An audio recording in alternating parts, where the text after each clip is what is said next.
Common civil code کی باتیں بہت تیزی کے ساتھ اور بہت بلند آواز سے کہی جا رہی ہے، ایسے حالات میں آل انڈیا مسلم پرسنل لا بورڈ کا کیا موقف رہا ہے؟ کامن سول کوڈ نافذ کرنے کی کوشش کی جاتی ہے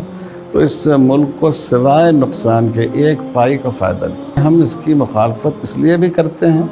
کہ ایک مسلمان ہونے کے حیثیت سے ہم یہ اسلام کے خلاف ہے، اور اس لیے اور ہم ایک محب وطن شہری کے حیثیت سے بھی کرتے ہیں کہ یہ اس ملک کی ترقی اور سالمیت کے منافی ہے۔ حکومت کا تو کام یہ ہے کہ عوام کے ایک ایک شہری کے لیے اس کا دروازہ کھلا رہے، لیکن حکومت نے عملاً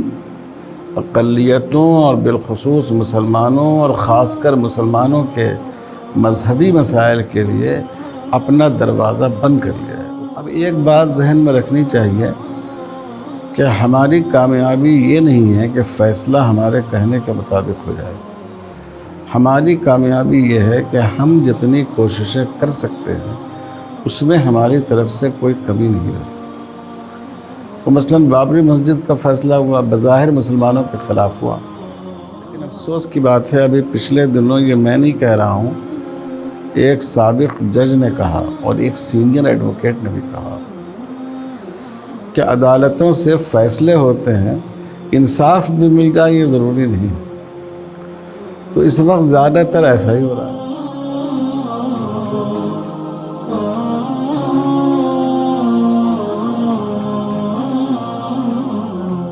بسم اللہ الرحمن الرحیم۔ ناظرین السلام علیکم ورحمۃ اللہ وبرکاتہ۔ استقبال ہے فکر و خبر کے ساتھ ایک ملاقات میں، اور آج ہمارے ساتھ موجود ہیں آل انڈیا مسلم پرسنل لا بورڈ کے جنرل سیکریٹری، اسلامک فقہ اکیڈمی کے جنرل سیکریٹری، اور المعہد العالی للافتاء والقضاء کے روح رواں، ملک کی ممتاز دینی شخصیت، فقیہ العصر حضرت مولانا خالد سیف اللہ صاحب رحمانی دامت برکاتہم، مولانا کا ہم استقبال کریں گے۔ ہم چاہتے تھے کہ مولانا خود ہمارے اسٹوڈیو میں تشریف لائیں، لیکن وقت کی قلت کے سبب ممکن نہ تھا، تو ہم آج اس وقت جامعہ اسلامیہ کے مہمان خانے میں موجود ہیں اور ہمارے ساتھ مولانا محترم کی شخصیت موجود ہیں۔ مولانا الحمدللہ آپ اس وقت ملت اسلامیہ ہندیہ کی قیادت بھی کر رہے ہیں، ان کی علمی، فکری، فقہی، دعوتی ہر اعتبار سے رہنمائی کا فریضہ انجام دے رہے ہیں۔ ہم جاننا چاہیں گے کہ فراغت کے بعد عملی زندگی کا آپ نے کس طرح آغاز کیا؟ دیکھیں، میری فراغت جامعہ رحمانی منگیر بہار سے 1975 میں اور دارالعلوم دیوبند سے 1976 میں ہوئی، اور پھر 2 سال میں امارت شریعہ بہار میں ممتاز عالم اور فقیہ حضرت مولانا قاضی مجاہد اسلام صاحب قاسمی رحمۃ اللہ علیہ کی تربیت حاصل کی، اور وہاں ہم نے فقہ و فتاوی اور قضاء میں ان سے استفادہ کیا۔ اس کے بعد میری عملی زندگی حقیقت میں حیدرآباد سے شروع ہوئی۔ دکن کے ایک بڑے مقبول واعظ اور مصلح تھے حضرت مولانا محمد حمید الدین حسامی عاقل رحمۃ اللہ علیہ، ان کی دعوت پر میں حیدرآباد دکن آیا، اور وہاں 2 کام مجھے سپرد کیا گیا۔ ایک تو ان کے قائم کردہ مدرسہ دارالعلوم حیدرآباد میں تدریس کا، اور دوسرے امارت ملت اسلامیہ کے تحت قضاء کا۔ یہ دونوں کام میری دلچسپی کا تھا۔ پھر مجھے اس وقت دارالعلوم حیدرآباد بالکل ابتدائی حالت میں تھا، تو حالانکہ ذمہ داروں کا سلوک میرے ساتھ اچھا تھا اور وہ بھی چاہتے تھے کہ میں وہیں رہوں، لیکن میں ان کی اجازت سے حیدرآباد کا ایک اور مدرسہ تھا دارالعلوم سبیل السلام، جس کے ذمہ دار تھے حضرت مولانا محمد رضوان القاسمی صاحب رحمۃ اللہ علیہ، اور جو بڑے صاحب نظر علماء میں تھے قلم بھی ان کا بہت خوبصورت تھا۔ تو ان کی دعوت پر میں دارالعلوم سبیل السلام آ گیا۔ تو یہاں سے ہماری زندگی شروع ہوئی اور ہم نے اپنی دانست میں پوری دلچسپی کے ساتھ تدریس کا کام کیا، اور مجھے اللہ تعالیٰ نے یہ موقع دیا کہ میں نے رحمت عالم سے لے کر بخاری شریف تک درس نظامی کے تقریباً تمام کتابیں اور ہر فن کی کتابیں پڑھائی، اور پھر اس کے بعد سبیل السلام میں میری ہی تحریک پر اور حضرت مولانا رضوان صاحب رحمۃ اللہ علیہ کی منظوری سے تخصص الفقہ کا شعبہ قائم ہوا، اور ہم نے اس کا پورا نظام بنایا، اور وہاں بچوں کی جو فارغین ہیں ان کی تربیت کا موقع ملا۔ تو اس کے بعد سے میں اسی راستے میں ہوں، اسی راہ گزر میں ہوں، اور سچ پوچھئے تو کام تو میں چھوٹا موٹا اللہ تعالیٰ مجھ سے کئی لے رہے ہیں، لیکن مجھے ذاتی طور پر تدریس سے سب سے زیادہ دلچسپی ہے۔ یہ سلسلہ باقی ہی ہے، چھوڑ دیں تدریس؟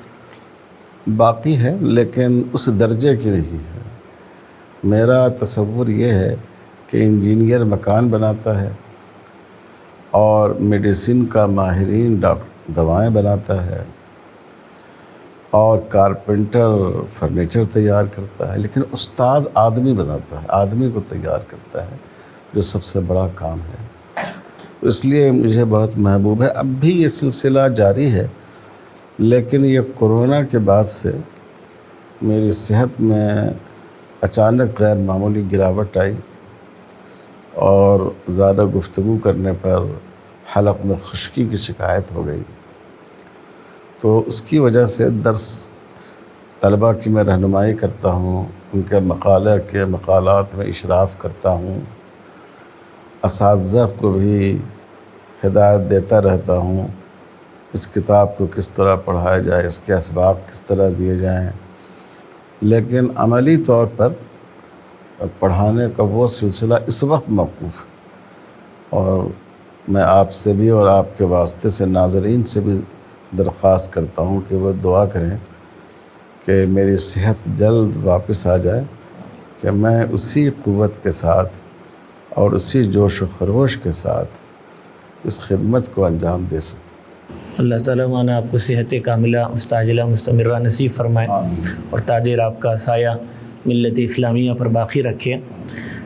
مولانا آپ نے المعہد العالی للافتاء والقضاء کا بھی نظام جاری کیا، تو یہ ابھی کتنے سالوں سے جاری ہے اور کیا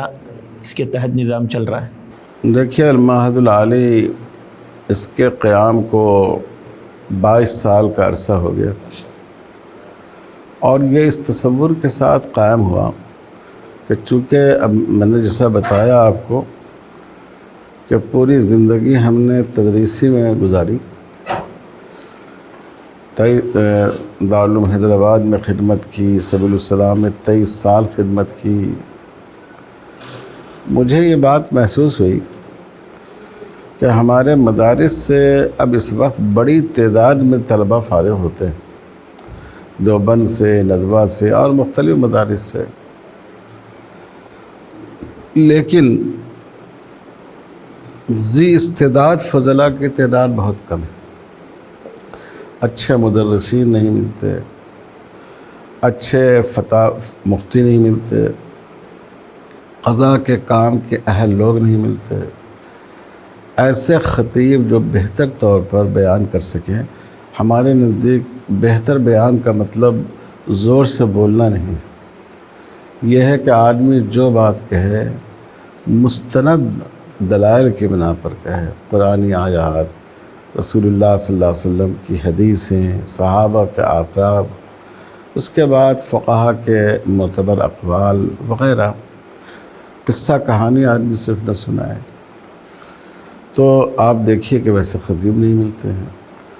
تو میرے ذہن میں یہ بات آئی کہ ایک ایسا ادارہ ہونا چاہیے کہ جو فارغین میں سے منتخب طلباء پر یہ محنت کرے کہ ملت کے مختلف کاموں کو وہ کر سکیں، وہ اسلامک فائنانس کا کام بھی کر سکیں، اچھے مدرس بھی وہاں سے تیار ہو سکیں، اچھے قلمکار بھی تیار ہو سکیں، صحافی بھی تیار ہو سکیں، مسلمانوں میں کام کرنے والے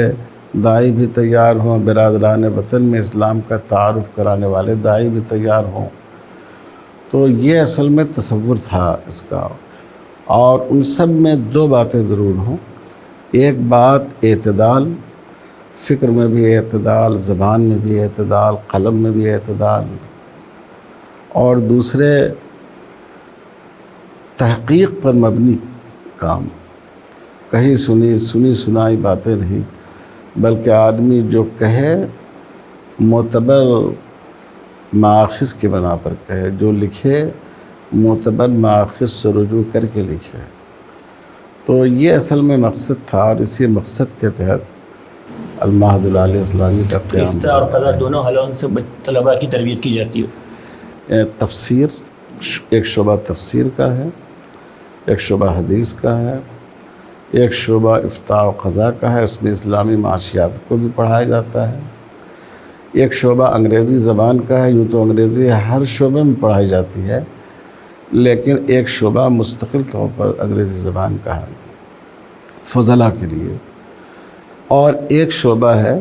مطالعہ مذاہب کا، جس میں دیگر مذاہب کا مطالعہ، ڈیبیٹ بھی بچوں کی رکھی جاتی ہے، تاکہ وہ جو جدید تعلیم یافتہ لوگ ہیں ان کو، برادران وطن کو اسلام کے بارے میں مطمئن کر سکیں۔ تو یہ کا منہج ہے۔ اللہ تعالیٰ آپ کی کوششوں کو ثمرآور اور باور فرمائے۔ مولانا ہم آگے بڑھتے ہوئے حضرت مولانا ولی رحمانی رحمۃ اللہ علیہ کے رحلت کے بعد All India Muslim Personal Law Board کی ایک اہم ذمہ داری آپ کو سونپی گئی ہے، اور ملک کے جو اس وقت حالات ہیں اور جس نازک دور سے ہمارا ملک گزر رہا ہے، اور اس وقت تو کامن سول کوڈ کی باتیں بہت تیزی کے ساتھ اور بہت بلند آواز سے کہی جا رہی ہے،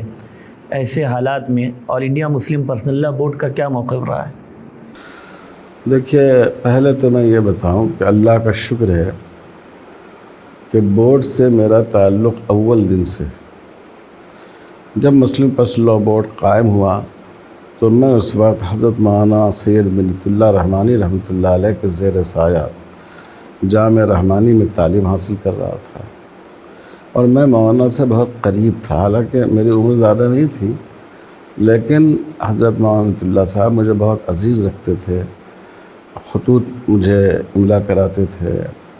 اپنی مجلسوں میں بلواتے تھے ایک طالب علم ہونے کے باوجود۔ پھر اس کے بعد بورڈ کے اکثر بزرگوں سے میرا بہت قریبی تعلق رہا۔ جو دوسرے صدر تھے حضرت مولانا علی میاں صاحب رحمۃ اللہ علیہ، ان سے فکری تعلق رہا، اصلاحی تعلق بھی میرا ان سے، اور میں نے ان کی کتابوں کو، میں سمجھتا ہوں کہ تقریباً تمام کتابوں کو میں نے پڑھا ہے۔ پھر تیسرے صدر حضرت مولانا قاضی مجاہد اسلام صاحب قاسمی رحمۃ اللہ علیہ، وہ میرے چچا بھی تھے، اور ان کو کوئی اولاد نہیں تھی، گویا میں ہی ان کی اولاد، ہم ہی لوگ ان کی اولاد ہیں، اور ان کو بھی اللہ تعالیٰ نے، ان کی فکر وہی تھی جو حضرت مولانا علی میاں صاحب رحمۃ اللہ علیہ کی تھی، مولانا کا کثرت سے ذکر بھی کرتے تھے، اور ان کو اللہ تعالیٰ نے فطری تفقہ عطا فرمایا تھا، تو ان کے ساتھ بھی مجھے کام کا موقع ملا۔ حضرت مولانا سید نظام الدین صاحب رحمۃ اللہ علیہ، جو بورڈ کے دوسرے جنرل سیکریٹری بنے، ان سے بھی میرا بہت قریبی تعلق رہا۔ 2 سال جب میں ہمارا شریعہ میں رہا تو میں نے ان کی تربیت میں کام کیا، ان سے بہت کچھ سیکھا۔ اللہ نے ان میں جو حلم عطا فرمایا تھا اور اجتماعی مسائل کو حل کرنے کی صلاحیت، وہ شاید میں نے خال کسی نے دیکھی ہو، اور وہ مجھ پر بہت اعتماد فرماتے تھے۔ انہی کے دور میں میں اور حضرت مولانا رابع صاحب دامت برکاتہم جب صدر بن گئے تو مجھے سیکریٹری بنایا گیا پہلے، اور پھر حضرت مولانا سید محمد ولی رحمانی رحمۃ اللہ علیہ، وہ بھی میرے استاذ تھے، ان کو بھی میں نے بچپن سے دیکھا، اور جب وہ بورڈ کے جنرل سیکریٹری بنے تو ہم نے ان کے ساتھ، کیونکہ پہلے سے بھی استاد و شاگرد کا تعلق تھا، تو ہم نے ان کے ساتھ بہت، جو مجھ سے بن پڑا، میں نے کام کیا، اور وہ مجھ پر اعتماد فرماتے تھے۔ اور اب میں سمجھتا ہوں استحقاق کے بنا پر نہیں بلکہ بطور اتفاق یہ ذمہ داری میرے سر آ گئی۔ حضرت مولانا سید محمد رابع ندوی اللہ تعالیٰ ان کا سایہ دیر تک ملت اسلامیہ پر قائم رکھے، انہوں نے یہ ذمہ داری مجھے دی۔ میں نے یہ تفصیل اس لیے بیان کی کہ بورڈ کے مزاج کو ہم نے بچپن سے ایک طرح سے سمجھا ہے ان بزرگوں کی برکت سے، اور کامن سول کوڈ کا مسئلہ بھی آج نہیں ہے، بورڈ کی ابتدائی اسی سے ہوئی۔ 1972 میں اندرا گاندھی کا دور تھا، اس وقت جب ایڈاپشن بل پیش ہوا، متبنہ بل پیش ہوا، تو اس وقت کے وزیر قانون نے یہ کہا کہ یہ کامن سول کوڈ کی طرف ایک قدم، تو اسی لیے ہمارے بزرگوں کے کان کھڑے ہو گئے، اور سبھوں نے، جس میں حکیم الاسلام حضرت مولانا قاری محمد طیب صاحب رحمۃ اللہ علیہ اور حضرت مولانا منت اللہ صاحب پیش تھے، تو ان حضرات نے یہ تحریک چلائی۔ تو جو ہمارے بزرگوں کا جو طریقہ اور منہج تھا، ہم اسی پر میں چلوں گا انشاءاللہ۔ بورڈ کا طریقہ کار یہ ہے کسی بھی مسئلے میں کہ جو چیز قانون شریعت کے خلاف ہوگی اس کو ہم 3 طریقوں سے حل کرنے کی کوشش کریں گے۔ ایک تو گفت و شنید کے ذریعے، بات چیت کے ذریعے، بہت سے مسائل بات چیت کے ذریعے حل کیے گئے۔ خود متبنہ بل کا مسئلہ بات چیت کے ذریعے حل ہوا، اور یہ بعد میں جو تحفظ حقوق مسلم مطلقہ خواتین بل آیا، بات چیت کے ذریعے یہ بات ہوئی۔ اور اسی طرح اس اخیر دور میں 2008 سے پہلے وقف کا، 2014 سے پہلے وقف سے متعلق جو اصلاح شدہ قانون آئے، یہ سب بات چیت کا نتیجہ ہے۔ اور اسی طرح رائٹ ٹو ایجوکیشن سے مدارس کا استثناء، یہ بھی گفتگو کے ذریعے ہوا۔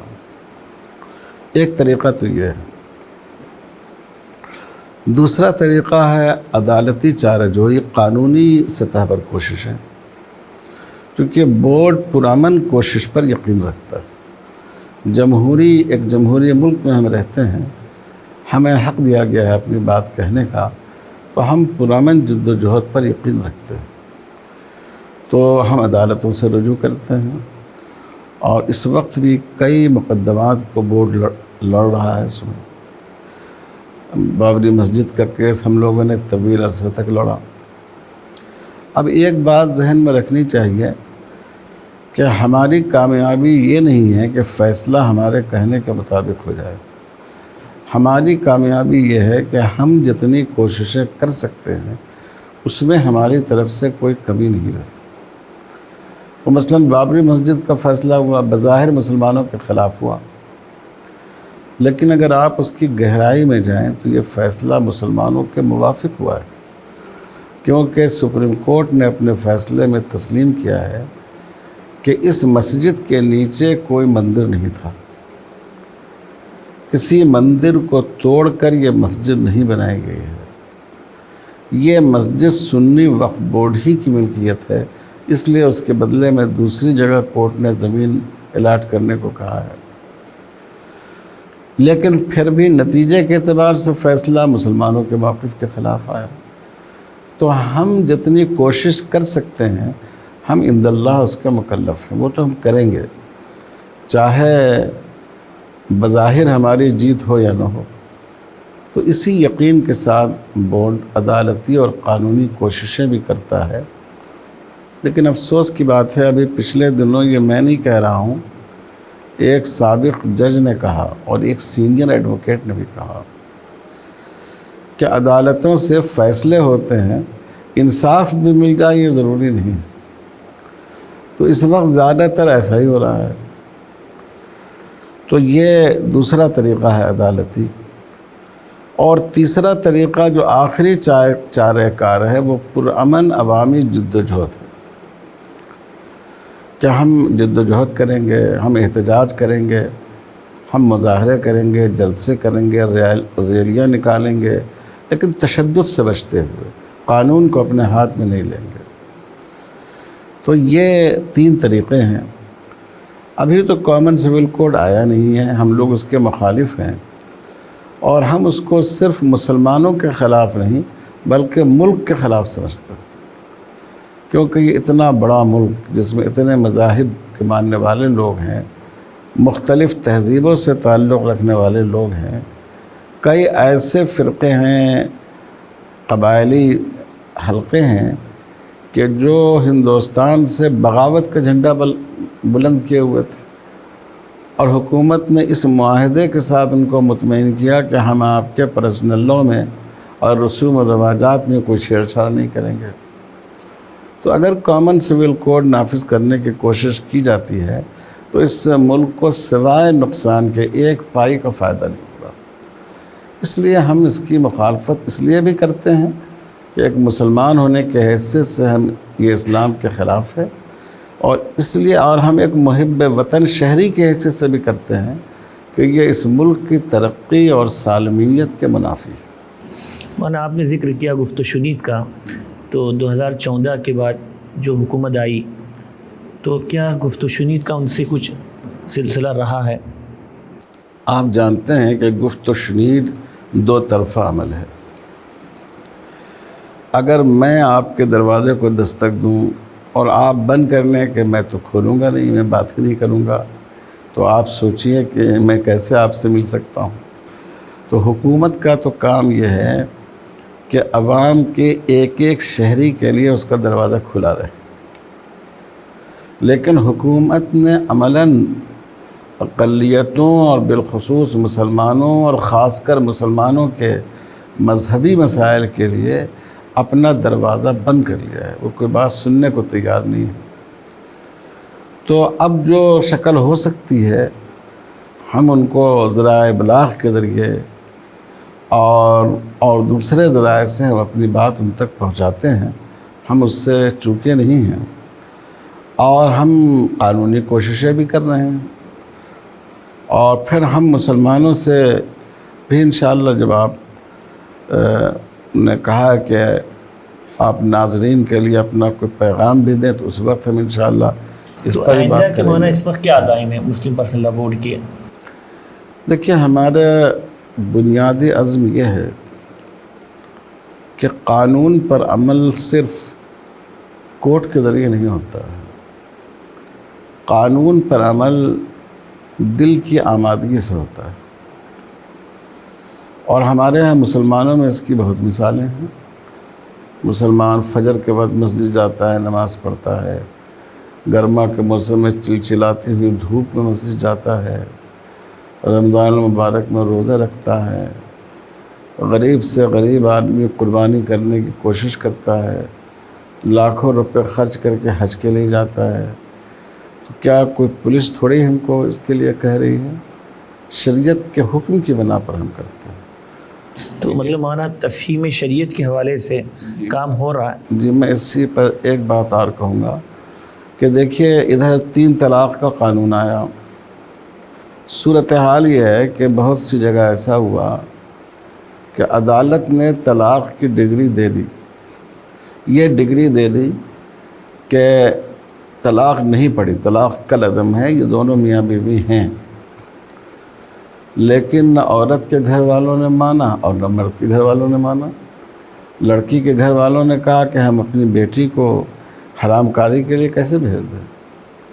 اور لڑکے کے گھر والوں نے کہا کہ ہم اپنے گھر میں جب وہ میری بہو رہی نہیں تو ہم اس کو نہیں آنے دیں گے۔ یہ یقین کی قوت ہوتی ہے۔ تو ہمارا یقین ہے، ہم اسی جذبہ یقین کو ہم مسلمانوں میں زیادہ سے زیادہ ابھاریں گے، گلی گلی، کوچے کوچے، گھر گھر، مسجد مسجد ہم پہنچیں گے، اور ہم یہ آواز لگائیں گے کہ ہم کو اپنی مرضی سے قانون شریعت پر عمل کرنا ہے۔ آپ نے سوال کیا کہ کیا تفہیم شریعت کے سلسلے میں کوششیں جاری ہیں؟ جی ہاں، جاری ہیں۔ اصل میں بورڈ کے 2 وہ ہیں کام ہیں جو اپنے طور پر کرنے کا ہے۔ ایک کام اصلاح معاشرہ کا ہے اور دوسرا کام تفہیم شریعت کا ہے۔ اصلاح معاشرہ کا کام یہ عوامی اصلاح کا کام ہے، اس میں نکاح کی رسمیں جو غلط رسوم شامل ہو گئی ہیں وہ بھی ہے، طلاق کا بیجا استعمال بھی ہے، والدین کے حقوق بھی ہیں، شوہر و بیوی کے حقوق بھی ہیں، اور دوسرا شعبہ ہے تفہیم شریعت۔ شریعت کے متعلق جو غلط فہمیاں لوگوں میں پائی جاتی ہیں، اب لوگ سمجھتے ہیں کہ طلاق دینا ظلم ہے، پولیگیمی، ایک سے زیادہ نکاح کی اجازت، یہ ظلم ہے، اور بھی ایسے بعض مسائل ہیں۔ ان کے بارے میں لوگوں کو سمجھانا اور ان کو یہ بتانا کہ یہ احکام نہ صرف شریعت کے مطابق ہیں بلکہ یہ عقل، منطق، انسانی ضرورت اور مصلحت کے بھی مطابق ہے۔ تو یہ کام ماشاءاللہ ہو رہا ہے اور پورے شہر میں ہو رہا ہے، عورتوں میں بھی ہو رہا ہے، عورتوں میں بھی ہو رہا ہے۔ یہ کام پڑھے لکھے لوگوں میں ہوتا ہے، ایڈوکیٹس وغیرہ میں۔ اب ابھی بھی دیکھیے، ایک دن یہاں سے جانے کے اگلے دن مجھے کرنول جانا ہے، وہاں تفہیم شریعت کا پروگرام منعقد ہونے والا ہے جس میں 500 سے زیادہ مسلمان، غیر مسلم، مرد، عورت، وکلاء اس میں جمع ہوں گے، اور یہ ورکشاپ ہے اسی موضوع پر۔ اور اس میں حیدرآباد سے 2 مسلمان خواتین وکلاء اور ایک اس میں سے پروفیسر ہیں عثمانیہ یونیورسٹی کی، وہ آئیں گی اور وہ پاور پوائنٹ کے ذریعے انشاءاللہ سمجھائیں گی۔ اور میں نے آج ہی مولانا الیاس صاحب سے بات کی ہے کہ آئندہ انشاءاللہ ہم لوگ بھٹکل میں بھی ایسا ایک پروگرام رکھیں گے جس میں علماء بھی ہوں گے اور جس میں جدید تعلیم یافتہ لوگ بھی ہوں گے، اور جس میں پردے کے ساتھ اور اس کے جو آج کل اسکرین پر آ جاتی ہے چیزیں، خواتین بھی ہوں گی، اور انشاءاللہ ان مسائل پر گفتگو کی جائے گی۔ مولانا آخری میرا سوال بھی کہ آخری آپ سے گزارش کہ آپ کوئی مختصراً پیغام ہمارے ناظرین کو دیں۔ دیکھیے، ہمارا پیغام یہ ہے کہ ایک تو ہم اپنی صفوں میں ہر قیمت پر اتحاد کو باقی رکھیں، اور دوسری بات ہم یہ کہنا چاہیں گے کہ اب وقت آ گیا ہے کہ ہندوستان میں جیسے نماز ہم اپنی مرضی سے پڑھتے ہیں کسی کے دباؤ کے بغیر، ہم مسلم پرسنل لاء پر اپنی مرضی سے عمل کرنا سیکھیں۔ ہم کو نہ حکومت کی ضرورت پڑے، نہ پولیس کی، نہ فورس کی، ہم اپنی رضامندی سے جس شریعت پر ہمارا ایمان ہے اس پر ہم عمل کریں۔ مولانا، ہمارا یہ چینل ہے فکر و خبر، اور آپ بھی اس سے واقف ہیں، اور الحمدللہ ہزاروں لوگ اس سے جڑے ہوئے ہیں، اور اس کی نیوز ویڈیوز بھی ناظرین تک پہنچائی جاتی ہے، دینی پیغامات بھی مختلف اوقات میں، اور تفہیم شریعت کے حوالے سے بھی جیسے کہ آپ نے کہا، ہمارے یہاں بھی ایک مختلف اوقات میں تفہیم شریعت کے عنوان سے نہیں لیکن دوسرے ناموں سے طلاق ہو، ایک سے زائد شادی، پرسنل لاء کے متعلق، اسلام کے دوسرے مسائل کے متعلق عقلی روشنی میں بھی اور شریعت کی روشنی میں بھی بات کو سمجھانے کی کوشش کی جاتی ہے۔ ہم چاہیں گے مختصراً آپ فکر و خبر کے حوالے سے بھی اپنی بات۔ جی ماشاءاللہ، مجھے بڑی خوشی ہوئی، مجھے میرے بعض شاگردوں نے 1-2 دفعہ اس چینل کو اس پر دکھایا یوٹیوب پر، اور مجھے بڑی خوشی ہوئی، اور یہ اللہ تعالیٰ اس میں اور ترقی عطا فرمائے، اور اس کام کو جاری رکھیے، اس کے دائرے کو وسیع کرنے کی کوشش کیجیے۔ اور مجھے مشورہ دینے کی بہت عادت ہے، تو ایک مشورہ یہ ہے کہ آپ اس کو کنڑ میں بھی لانے کی کوشش کیجیے تاکہ جو ہمارے برادران وطن ہیں ان تک بھی آپ کا پیغام پہنچے۔ ہم صرف خود اپنے بارے میں جان لیں، اس سے مسئلہ حل نہیں ہوگا، ہمارے بارے میں ہمارے دوسرے بھائی بھی جان سکیں، یہ بھی ضروری ہے۔ اللہ تعالیٰ اس میں خوب ترقی عطا فرمائے، اس کے نفع کو عام و تام فرمائے، اور زیادہ بہتر طور پر آپ لوگوں کو اس کام کو آگے بڑھانے کی توفیق عطا فرمائے۔ تو ناظرین، یہ تھے مسلم پرسنل لاء بورڈ کی جنرل سیکریٹری۔ مختلف جوابات کی روشنی میں مولانا نے بہت سی قیمتی اور اہم باتیں ہمارے ناظرین کے سامنے پیش کی ہے۔ امید ہے کہ ان جوابات کی روشنی میں اور ان باتوں کی روشنی میں ہمارے ناظرین، ملک مسلمان اور ملک سے باہر جہاں جہاں تک یہ آواز پہنچ رہی ہے، ان خطوط کی روشنی میں اپنی اگلی منزل کو طے کریں گے، اور انشاءاللہ ایک اچھے شہری ہونے کے ساتھ ایک اچھے مسلمان بن کر محبت کے پیغام کو دنیا میں عام کرنے کی کوشش کریں گے۔ میرا پیغام محبت ہے، جہاں تک پہنچے۔ ہم بہت ہی مشکور ہیں مولانا کے کہ باوجود تھکاوٹ کے اور مولانا نے اپنا قیمتی وقت دیا اور بہت ہی قیمتی باتیں ہمارے ناظرین کے سامنے پیش کی ہے، اس امید کے ساتھ کہ انشاءاللہ ہم سب اس پر عمل کریں گے، اس دعا کے ساتھ کہ اللہ تعالیٰ آپ کو صحت اور عافیت سے نوازے اور آپ کے کاموں میں مزید ترقی اور وسعت عطا فرمائے۔ ناظرین اسی پر اجازت دیں، آئندہ انشاءاللہ پھر کسی اہم اور نئی شخصیت کو آپ کے روبرو پیش کریں گے۔ السلام علیکم ورحمۃ اللہ وبرکاتہ۔